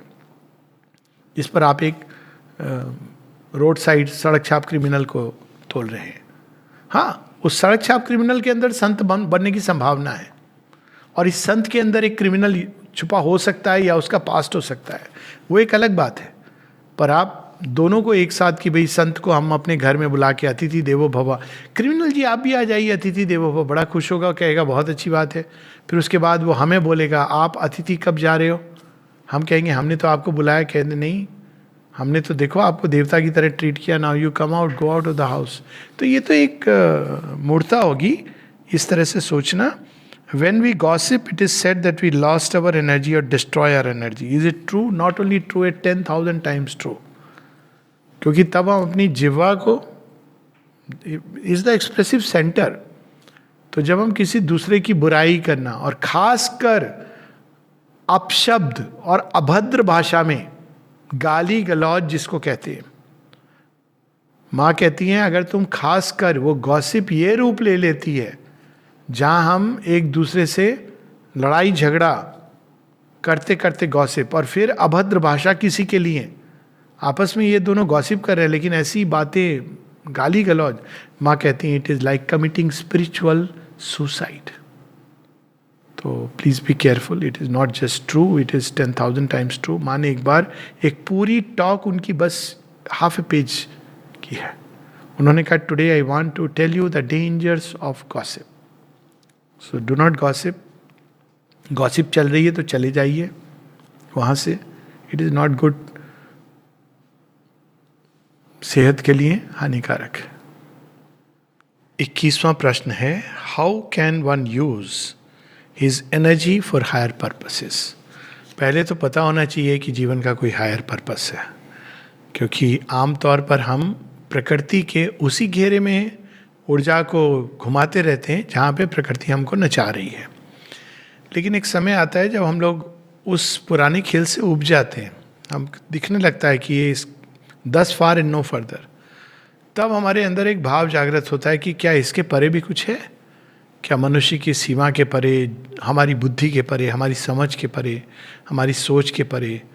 और तब व्यक्ति टर्न होता है किसी न किसी रूप में स्पिरिचुअल सीकिंग की ओर. और फिर अल्टीमेटली सीकिंग बढ़ते बढ़ते, सीकिंग के समय वो किताबें पढ़ता है, लोगों से मिलता है, इधर उधर जाता है, लास्ट में एक पथ पकड़ता है और उस पर चलता है. तो हायर पर्पसेस की ओर ऊर्जा इसी प्रकार से टर्न होती है जब जो हमारे एम और मोटिव्स, ये दो चीज़ें हमारे ऊर्जा की दिशा को निर्धारित करते हैं. हम हो सकता है कि हायर बीइंग की ओर मुड़े, भगवान की ओर मुड़े, लेकिन हमारी मोटिव बड़ा लो हो. बहुत से लोग हैं जो पूजा करते हैं भगवान की, लेकिन केवल इसलिए कि हमारी ये मन्नत पूरी हो जाए, हमारी वो मन्नत पूरी हो जाए. श्री रामकृष्ण परमहंस ने ऐसे कहा कि जैसे गिद्ध की तरह ऊपर उड़ रहे हैं लेकिन उनकी दृष्टि मांस के टुकड़े पर है जो नीचे है.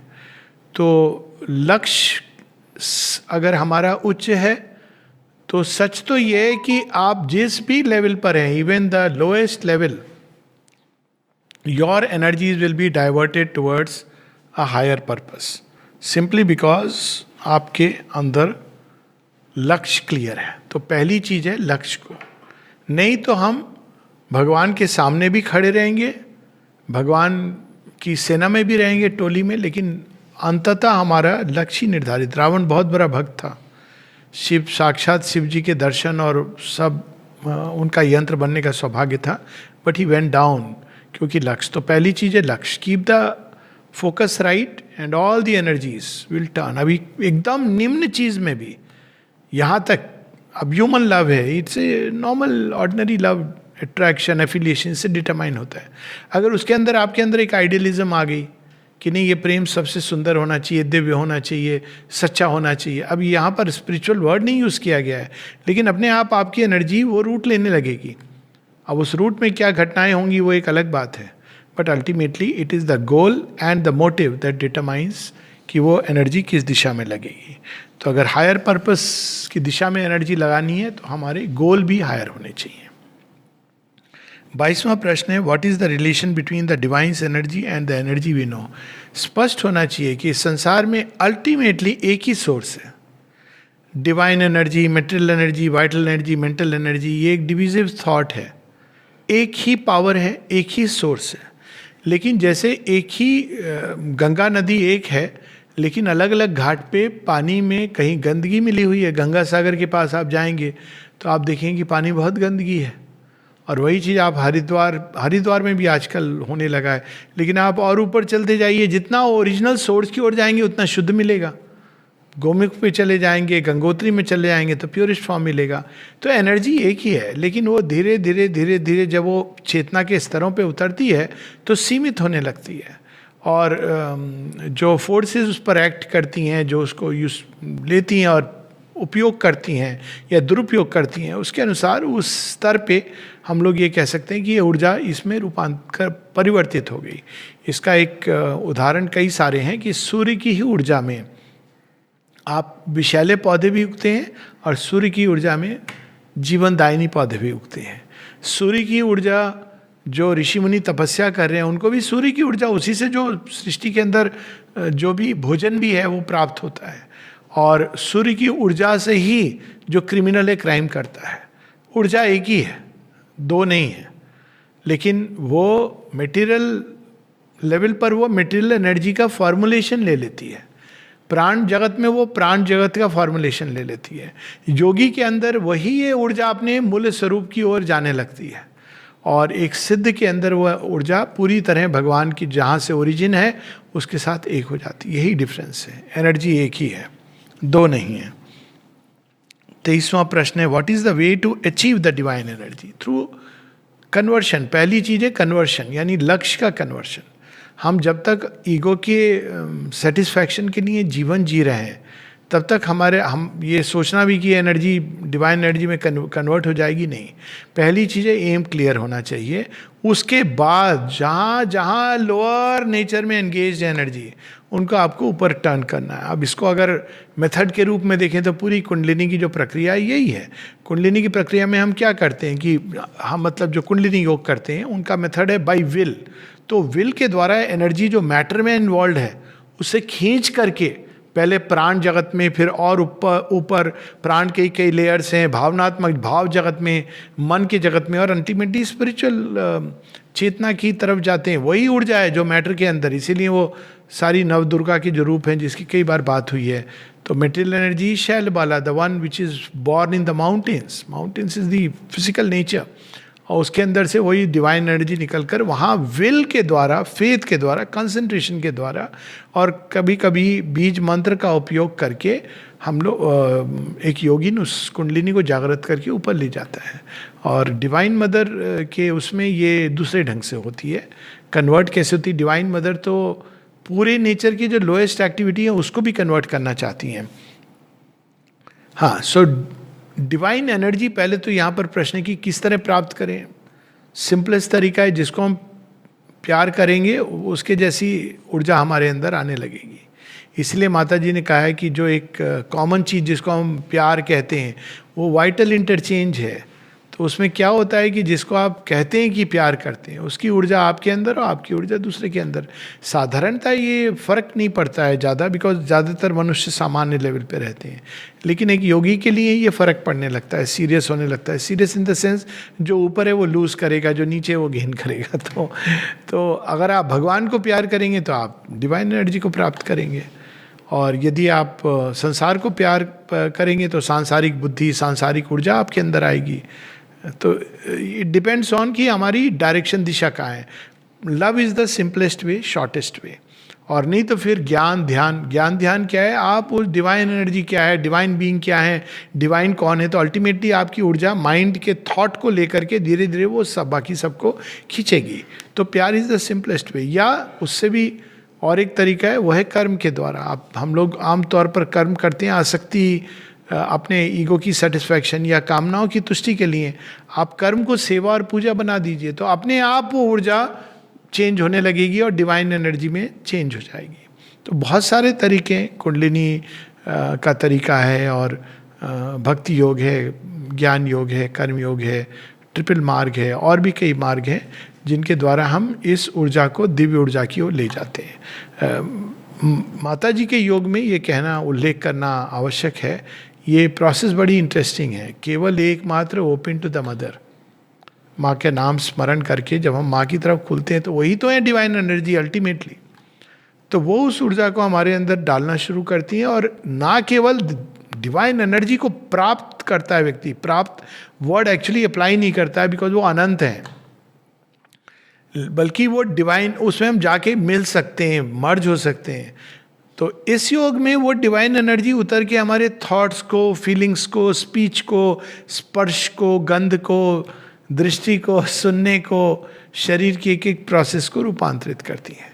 तो यानी केवल सोल नहीं प्राप्त करती डिवाइन एनर्जी को, बल्कि पूरा बीइंग उस डिवाइन एनर्जी से पोषित होने लगता है. So concentration is the way, अगर एक शब्द में पूछा जाए. 24, what is the role of energy in our yoga of transformation. अभी अभी हम लोगों ने इसकी बात की, इसको थोड़ा और विस्तार कर दें. विस्तार ये कि अगर ऊर्जा ही नहीं है तो ट्रांसफॉर्मेशन किसका होगा. कई लोग कहते हैं कि कंसंट्रेशन नहीं लगता. कंसंट्रेशन कैसे लगेगा. कंसंट्रेशन का अर्थ है एकत्र होना, इसीलिए हिंदी में बड़ा सुंदर शब्द है एकाग्रता. एक आग्रता यानी क्या है, अग्र एक. जितनी सारी चीजें हैं उनको आप देखते हो ना, जैसे होली का दहन, तो आपने कभी देखा है कि कैसे वो अरेंज की जाती है लकड़ियाँ, वो करके एक माउंटेन ऐसे बनता है. सीन वो उसको कहते हैं एकाग्र. आ भी गई और ऐसे नहीं छितरा के डाल दी और आपने उसको आग लगा दी. इट इज़ नॉट जैसे शव दहन के समय करते हैं, वो नहीं है तरीका. शव दहन के समय डिस्पर्शन की प्रोसेस है. यहाँ पर एकाग्रता है, यानी एक सिंबल है कि चेतना की सभी गतियों को, इधर उधर जो फंसी हुई हमारी ऊर्जा, काम में भी दे दो, इसमें भी दे दो, उसमें भी दे दो, नाना प्रकार के संबंधों में या कर्म में, उसको खींच करके एकजुट करना है. तो ये होती है एकाग्रता. अब क्या इसका अर्थ ये कि हम काम ना करें. नहीं, आप काम करिए, मोटिव बदल दीजिए. क्या इसका अर्थ है हम प्रेम ना करें. नहीं, प्रेम करिए लेकिन मोटिव बदल दीजिए. क्या हम सोचे नहीं, किताब ना पढ़ें, सिनेमा ना जाए. नहीं, आप सब कुछ करिए लेकिन मोटिव बदल दीजिए. मुख्य चीज़ ये है. तो जब हम इस ऊर्जा को मोटिव बदल देते हैं, और इस योग में तो केवल डिवाइन मदर, तो डिवाइन मदर के साथ जोड़ते हैं, उनके नाम का स्मरण करके, उनकी पुस्तकों को पढ़कर, या उनके प्रति खुलकर भक्ति के द्वारा, प्रेम के द्वारा, सेवा के द्वारा, तो अपने आप वो एनर्जी हमारे अंदर आके रूपांतरित करने लगती है. It is very simple. कोई भी ऊर्जा के अंदर क्षेत्र में आप एक दूसरी एनर्जी को डालेंगे तो क्या होगा, जो ज़्यादा हावी है. एक एग्जाम्पल ले लीजिए, माचिस की तिल्ली है, उसमें आपने आग लगाई, आपने उसको अग्निकुंड में फेंक दिया, तो क्या हुआ, आपकी माचिस की तिल्ली की जो अग्नि है वो अग्नि स्वाहा बन के अग्निकुंड बन गई. अग्निकुंड की एनर्जी को अगर कोई ऐसा उपाय होता कि आप इसको सूरज से एक कर देते, तो फिर क्या वो अग्निकुंड रहती, वो तो सूरज बन जाती. कठोपनिषद में यही बात है. जब नचिकेता कहते हैं कि I want to become one, तो वो कहते हैं कुतो ही हम अग्नि, कहाँ वो अग्नि है जो उसके साथ एक हो सके, जिसके सामने सूर्य चंद्रमा भी एक डार्क स्पॉट की तरह प्रतीत होते हैं. तो अर्थ ये कि जब हम इस एनर्जी को जो हमारे अंदर थोड़ी सी भी है उसको समिधा के रूप में भगवान के प्रति अर्पित करते हैं, तो वो अपने आप चेंज होने लगती है. Is the energy found in the scientific discoveries helpful for man to achieve his true aim. सब कुछ हेल्पफुल है, लेकिन उसकी सीमा होती है. ये अभी जो हम लोग वार्तालाप कर रहे हैं साइंटिफिक डिस्कवरीज का ही परिणाम है. लेकिन साइंटिफिक डिस्कवरीज मटेरियल फील्ड में एप्लीकेबल है. आप उसको स्पिरिचुअल फील्ड पे नहीं लगा सकते कि अब मैं व्हाट्सएप के द्वारा ईश्वर को प्राप्त कर लूँगा. नो वे. आप व्हाट्सएप के द्वारा मैसेजेस पढ़ सकते हैं, हो सकता है उसमें कोई मैसेज आपको क्लिक करे, लेकिन फिर प्रोसेस ही ना होगी. आप दिन भर व्हाट्सएप पढ़ते हुए डिवाइन नहीं मिलेंगे, चाहे आप डिवाइन की मैसेजेस पढ़ते रहिए, वो मैसेज तक रहेगा. लेकिन आप मैसेज को पहुंचाने का काम तो व्हाट्सएप ने किया ना. इंटरनेट साइंटिफिक डिस्कवरी है एनर्जी की, लेकिन वो फील्ड के अनुरूप काम करती है. मटेरियल फील्ड में मटेरियल एनर्जी चाहिए, बायोलॉजिकल फील्ड में बायोलॉजिकल एनर्जी प्रोसेसेस की नॉलेज चाहिए. अब मेडिकल साइंस में ये नॉलेज है, विस्तार से दी गई है. तो साइकोलॉजिकल फील्ड में मेंटल एनर्जीज के बारे में मैं कह रहा हूँ कि जो बेस्ट की सिनेरियो जहाँ पे लोग रियली स्टडी करते हैं, तो वो डिस्कवरीज, हर डिस्कवरी जो मनुष्य ने की है, मनुष्य उसको उपयोग कर सकता है, क्योंकि वो एक प्रकार का ज्ञान है. लेकिन उसकी सीमा है उस ज्ञान की. वो एक यंत्र है, उसको आप अगर हावी होने देंगे कि साइंटिफिक डिस्कवरी अल्टीमेट है, then it is putting the cart before the horse. ये तो लॉजिक है कि मटेरियल एनर्जी अल्टीमेट नहीं हो सकती. आप सोर्स पे जाएंगे तो आप बिग बैंग पे पहुंच जाएंगे. तो ये प्रश्न आएगा कि बिग बैंग के पहले वो क्या रूप था ऊर्जा का. Try answering that question, you will enter into the other fields till you find ultimately the source. किसी भी आप प्रोसेस से जाइए. तो अभी तक साइंटिफिक डिस्कवरीज मटेरियल एनर्जी के लिमिट तक पहुंची है, और उसका उपयोगिता भी है लेकिन हार्म भी हो सकता है, डिपेंड्स, ये इंस्ट्रूमेंट है। आप चाकू से किसी का वध कर सकते हैं, चाकू से आप अच्छी अच्छी सब्जियां बना के खिला सकते हैं, चाकू से आप बटरिंग कर सकते हैं, आपकी श्रद्धा है। और चाकू को अगर आप एल्केमिस्ट एनर्जी से टच कर दें तो रूपांतरित भी कर सकते हैं। वो है ना भजन सूरदास का, एक लोहा पूजा में लागत एक घर बधिक पड़ो। एक लोहा पूजा में लगा हुआ है, होते लोहे की कोई प्लेट बना ली कुछ, एक लोहा पूजा में राखत एक घर बधिक पड़ो। बधिक के घर में भी वो हसवा या जो भी है करते हैं पता नहीं, वो पड़ा हुआ है। पारस गुण अवगुण नहीं देखत कंचन करत खरो। पारस से टच करेंगे तो वो ये नहीं कहता कि तुम बधिक के लोहे हो। तो डिवाइन से जब हम टच करते हैं तो कोई भी हमारी गति है वो अल्टीमेटली अपनी दिव्यता को स्पर्श पाएगी। इसीलिए remember and offer is the way. 26वां प्रश्न, what is meant by to remain open only to the divine's energy? Not divine's energy, not divine's energy, opening is to the mother, not even to the mother's force. Shri Aurobindo का letter है।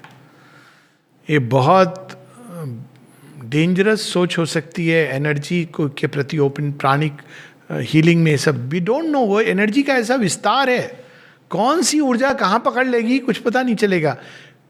ऐसी ऊर्जा के क्षेत्र हैं जहाँ पूरी तरह वो डिवाइन को मिमिक करके आ सकते हैं। ऐसे लोग हैं जिनको विजन होते हैं, वॉइसेस सुनाई देती हैं, सजेशंस आते हैं, वो कहते हैं हम भगवान बन गए। भगवान मुस्कुराते हैं और संसार वाले उनका मजाक उड़ाते हैं क्योंकि अब आपने खुद को इस लायक नहीं छोड़ा कि ना इधर के ना उधर के। क्यों? क्योंकि ऊर्जा ही इम्पर्सनल है। Supramental energy it is impersonal, energy is impersonal. Energy कोई व्यक्तिगत नहीं होती। तो इम्पर्सनल की तरफ जब आप जाते हैं एनर्जी के माध्यम से, ऐसे योगी हैं जो कुंडलिनी एनर्जी की बात करते हैं और वो ऐसे ऐसे क्षेत्र में चेतना के फंस जाते हैं। पढ़िए गोपीनाथ कविराज की वो किताब है बड़ी फेमस कुंडलिनी के ऊपर, और भी कई योगी हैं खासकर जो नीचे से ऊपर की ओर ले जाते हैं। You can get caught in worlds of deception. वो ऊर्जा से क्या क्या क्रिएट हो, जालंधर की कहानी ना, वो ऊर्जा से पूरा कैलाश क्रिएट कर देता है।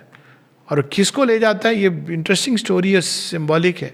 वो ले जाता है जगन माता पार्वती को वहाँ पे, कहता है कैलाश है देखिए यही है सब कुछ। शिव जी की भी एक प्रतिकृति बना देता है, खुद ही बन जाता है। अल्टीमेटली उसने क्या भयानक चीज की है, एनर्जी के अंदर एनर्जी के स्रोत को डाल दिया, तो वो पूरा इल्यूजन टूट जाता है एक समय। But energy can create all these thing, but divine mother not even her force. Shri Aurobindo का लेटर है, I am experiencing mother's force, mother's force. Sometimes you want to ask how do you know it is mother's force? कोई criteria तो होता नहीं, ठीक है आपके अंदर शांत, even peace and ananda can be imitated by the vital.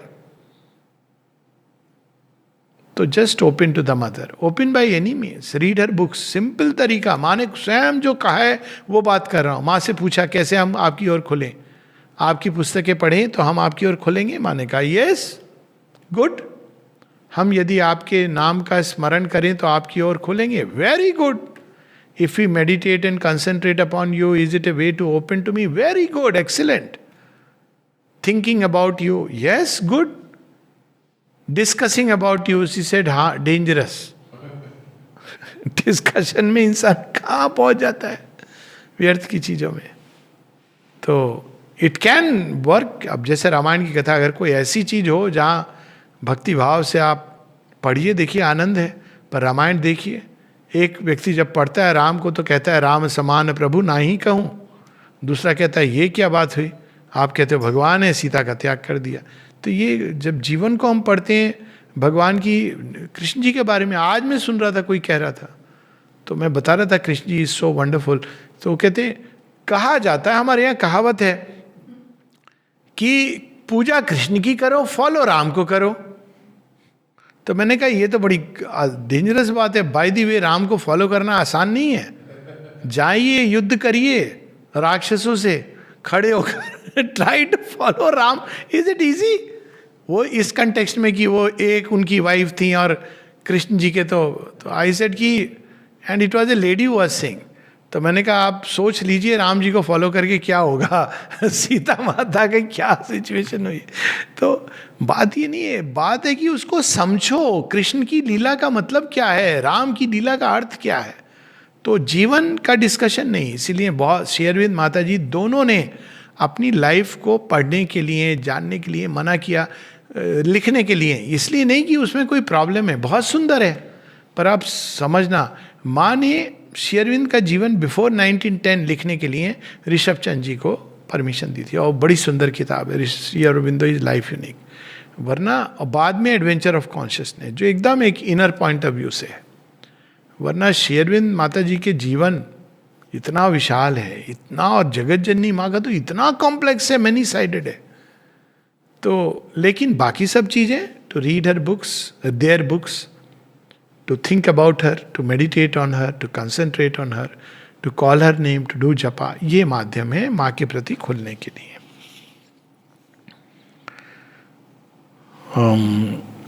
27, अब टू रिमेन ओपन ओनली, ये थोड़ा कठिन होता है, ऐसा नहीं है, एस्पिरेशन आती है जाती है, बट अभ्यास के साथ ये धीरे धीरे you become one pointed, only वाला जो पार्ट है।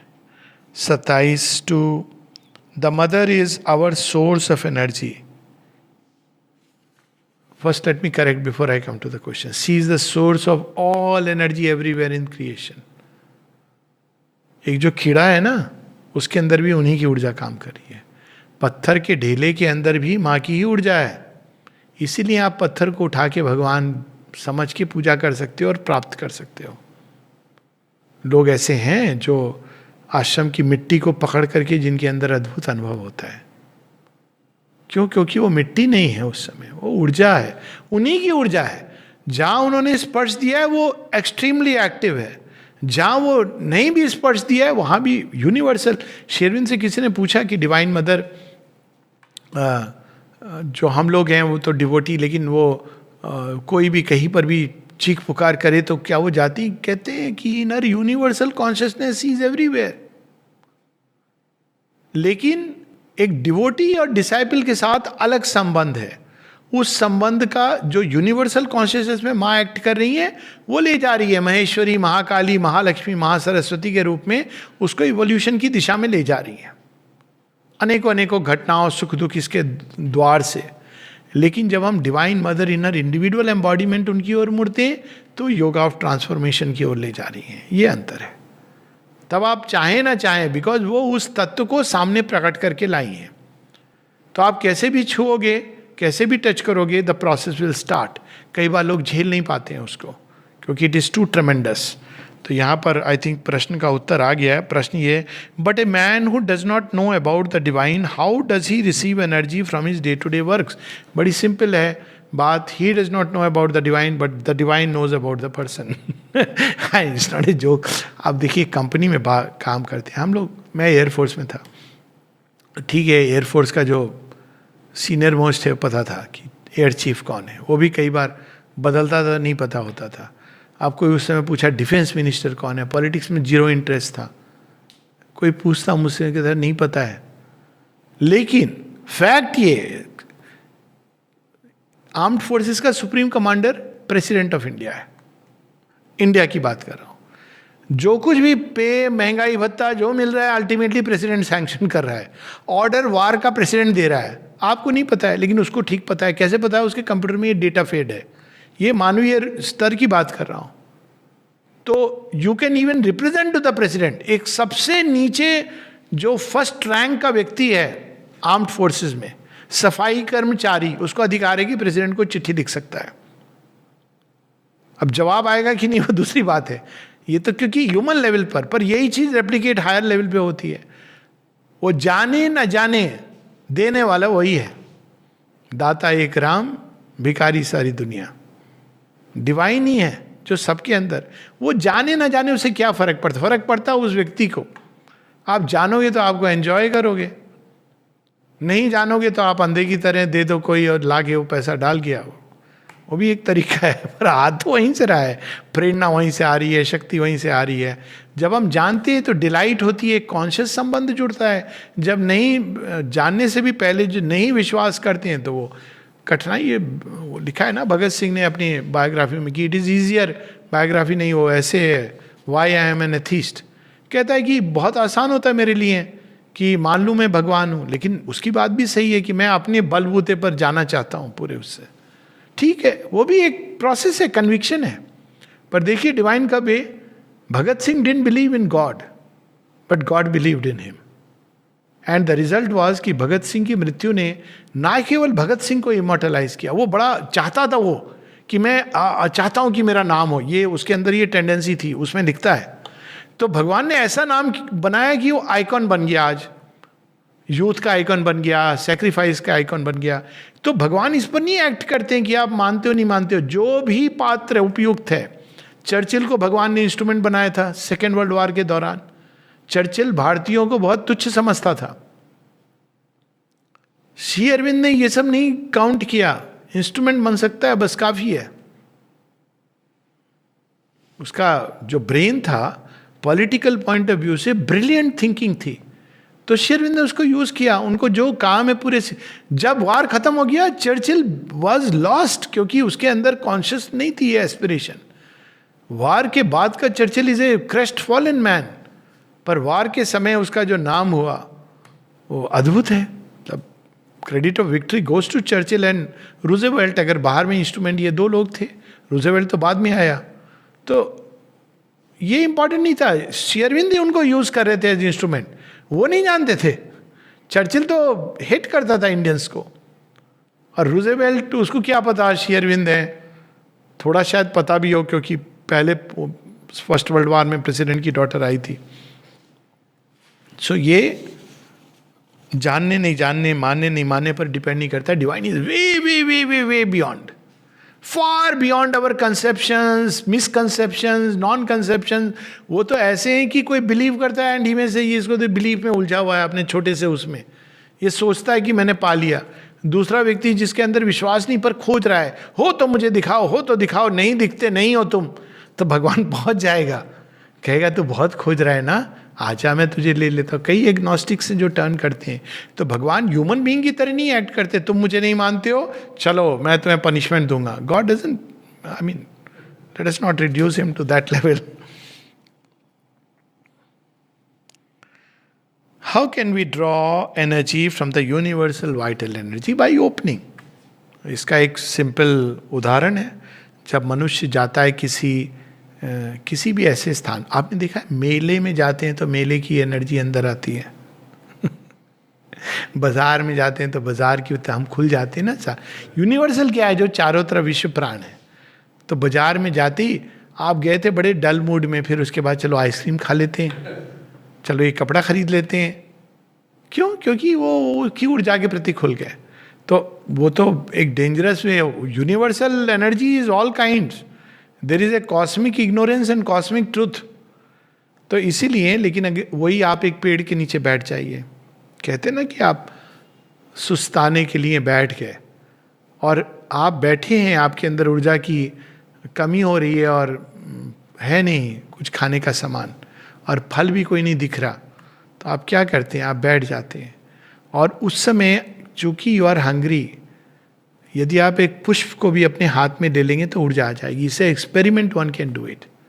ऑफकोर्स जिनका कॉन्शियस संबंध होता है वो तो एक अलग बात है। ये कंडीशनिंग है कि खाने से ही ऊर्जा आती है।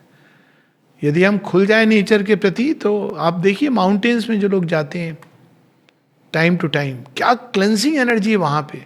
ड्रग एडिक्ट्स की वो ड्रग की आदत खत्म हो जाती है। माउंटेन्स आर सो रिफ्रेशिंग, वहाँ की हवा, उसमें एक भूख आपकी अपने आप, मतलब खाना है तो लोग खाते हैं, दैट्स ए डिफरेंट थिंग, पर आप उस प्रकृति के बीच में यू ओपन वाइड, तो कोई भी वास्टनेस।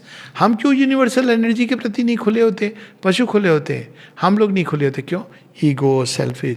जा रहे रास्ते पे एक इंसान कितना स्वार्थ में डूबा है, इसका एक आपको एक छोटा सा तरीका बताता हूँ। ये मत पूछे कि तुम क्या करते हो, वो बोलेगा हम इतनी दान देते हैं, इतना वो पुण्य करते हैं, ये सब मत पूछिए। पूछे कि अच्छा तुम्हारे घर से ऑफिस तक कितने पेड़ हैं, किस किस प्रकार के। You see how much one is closed in one's thought. बस एक प्रश्न करिए, और कुछ करने की जरूरत नहीं है। रास्ते में उस पेड़ को देखा? कौन सा पेड़? वो वाला। आई नो पीपल जो केवल पेड़ को देख के चहक उठते हैं और ऊर्जा से भर जाते हैं। अरे look at this, what a wonderful, अरे ये फूल कितने अच्छे लग रहे हैं। ऐसा लगता है कि इन्होंने पता नहीं क्या खाना खा लिया अपने टेस्टीएस्ट। तो क्या होता है, by learning to connect with the universal nature, हम क्यों नहीं कनेक्ट करते? हम अपने ईगो, स्वार्थ, उसने मुझे ये कहा था, चलता जा रहा है, उसने मुझे ये नहीं कहा, कहना चाहिए था, चलता जा रहा है, शट ऑफ हो गया। तो open to the vastness by becoming vast. 29वां प्रश्न, normally we get energy from food but there are some people who do not eat, from which source do they have energy? थोड़ा course correction कर दूं, ऐसा कोई व्यक्ति नहीं है जो बिना खाए जीवन भर जिए। एक आए थे, एक बाबा जी का नाम, बहुत बाबा जी नहीं, वो सूर्य से एनर्जी ड्रॉ करते हैं। बाद में इट वॉज फाउंड कि इट इज़ नॉट ट्रू। हाँ ये जरूर है, वो मैं उनके डिटेल में नहीं जाना चाहता। इस तरह के एक और एक्सपेरिमेंट हुआ था कि गुजरात में कोई व्यक्ति, वो हॉस्पिटल में रहते थे और वहीं पर वो खाते पीते नहीं दी। ये तो एक गलत बात हो गई। आपको अगर रियली करना है तो आप संसार में रहिए, घूमिए फिरिए। विशेष प्रक्रियाओं के द्वारा आप एक ऐसी स्टेट तक में जा सकते हैं, जैसे हाइबरनेशन जिसको कहते हैं, जिसमें आप मंथ्स आप बिना ऊर्जा को बाहर से लिए रह सकते हैं। ये पॉसिबल है कि आपका बॉडी मिनिमम मेटाबॉलिज्म स्टेट में चला जाए। तो वो तो एक पार्ट, लेकिन फिर भी एक पॉइंट के बियॉन्ड नहीं आएगा, क्योंकि जैसे ही आप थोड़े एक्टिव होंगे ऊर्जा चाहिए। आप भोजन नहीं करेंगे तो क्या होगा, वो आपके शरीर से ऊर्जा खींचेगा। शरीर से कहाँ? पहले आपके जो फैटी स्टोर हैं वो जाएंगे, तो मोटापा कम होगा। ये तो तब वहाँ तक बढ़िया है। फिर और कहाँ से देखा है, लिवर के आसपास फैट जमा है, उसको भी निकालो धीरे धीरे। फिर कहाँ फैट जमा है, ब्रेन के अंदर भी फैट्स हैं, फैट, उसको निकालो।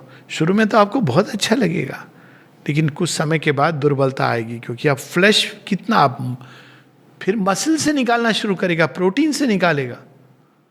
तो एक लिमिट के बियॉन्ड नहीं। ये एक्सपेरिमेंट किए कई लोगों ने जो प्रैक्टिशनर है फास्टिंग के, लेकिन वो कुछ दिन तक कर सकते हैं।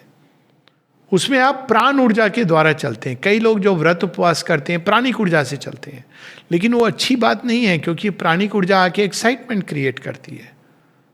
कभी आपके अंदर एक संयत भाव नहीं आता है, बड़ा rare it can come, but by and large तो ये, लेकिन कंटिन्यूअसली विदाउट फूड अभी तक शरीर की हैबिट है आप फूड के द्वारा एक मटेरियल सब्सटेंस जाने की। आप मिनिमाइज कर सकते हैं, ये संभव है कि you can minimize it to the where minimum. पर एकदम नहीं लूँगा, क्योंकि वो जो न्यूट्रिएंट्स हैं, जो अब लोग हैं जो खाना नहीं खाते, खाना मतलब आपको ऐसे नहीं खाने की ज़रूरत है, उनको अब इलेक्ट्रॉल या फ्लूइड्स पर रहते हैं, हफ्तों रहते हैं, महीनों दे कैन स्ट्रेच। हमारे यहाँ पेशेंट्स हैं इस तरह के होते हैं, आप आईवी ड्रिप से जो उनको बेसिक केमिकल्स चाहिए वो देते हैं, लेकिन वो एक्टिव नहीं है फिर संसार में। पर अगर आप वो अपने इलेक्ट्रोलाइट को सप्लीमेंट लेते रहे तो कह सकते हैं। लेकिन अधिकतर लोग प्राण ऊर्जा को ड्रॉ करते हैं, जो एक it's not a very good way. तो श्री अरविंद माता जी, हालांकि उन्होंने स्वयं एक्सपेरिमेंट किया, Mata ji for 21 days, Shri Aurobindo for 10 days और more than that, minimum food के साथ। इवन अलीपुर जेल में 3 दिन तक तो उन्होंने खाना नहीं खाया, because it was of that kind. तो कर्ज किया जा सकता है, लेकिन उन्होंने ऑब्जर्व किया कि फ्लैश जो है वो कम होने लगती है, क्योंकि मैटर का एक पार्ट है जिसको आप केवल मैटर के सप्लीमेंट से ठीक कर सकते हैं। तो माने इसकी बात की है कि in future we should find a food जो आपको जो आवश्यक है वो दे सके, बाकी चीज़ें की नहीं ज़रूरत। बाकी चीज़ों की प्रॉब्लम क्या होती है, फूड से आप अल्टीमेटली तो एसेंशियल न्यूट्रिएंट ड्रॉ करते हो, प्रोटीन्स, कार्बोहाइड्रेट और फैट और इलेक्ट्रोलाइट्स और मिनरल्स, ये सब जरूरी है शरीर के लिए। लेकिन वेस्ट जो होता है उसके साथ में वो प्रॉब्लमेटिक है, उसी को टॉक्सिन्स जो कही जाती है ना आयुर्वेद में। इसीलिए आयुर्वेद में पर्जिंग का ये सब का सिस्टम है। तो जो टॉक्सिन्स निकलते हैं, वो जो वेस्ट हो गया, वो शरीर में बहुत लंबा, कब्ज की जिनको शिकायत है तो वेस्ट है ना. स्टैंड्स टू लॉजिक की टॉक्सिन्स आएंगे शरीर के अंदर, उनके प्रभाव होंगे जो हम नहीं जानते, क्योंकि विज्ञान ने, एलोपैथी ने उस दिशा में स्टडी नहीं की है. But definitely it stands to logic and reason. तो आप मिनिमाइज कर सकते हैं. तो अब वो जब माँ ने कहा था फूड की बात, इंटरेस्टिंग बात यह कि एस्ट्रोनॉट्स का जो भोजन है वो इस प्रकार का है. एस्ट्रोनॉट जो जाते हैं वो थोड़ी कोई, अब कौन किचन नहीं है, साग सब्जी बनाएगा मेरे मन की. आप कोई बना हुआ फूड भी ले जाओगे तो 10 दिन शेयर करोगे लोगों के बीच में, कितने दिन चलेगा. तो उनका जो फूड है इस प्रकार के high energy packets, high energy things tablet के रूप में होते हैं, जिससे उनको मोशन की भी प्रॉब्लम नहीं हो, वेस्ट नहीं हो. 6 महीने रहते हैं. They stay. How do they stay? तो फूड एक बनने की जरूरत है जो एक अलग तरह का हो, जो आपके स्वाद को नहीं, जो आवश्यक ऊर्जा है उसको केटर करता हो. Will stop here.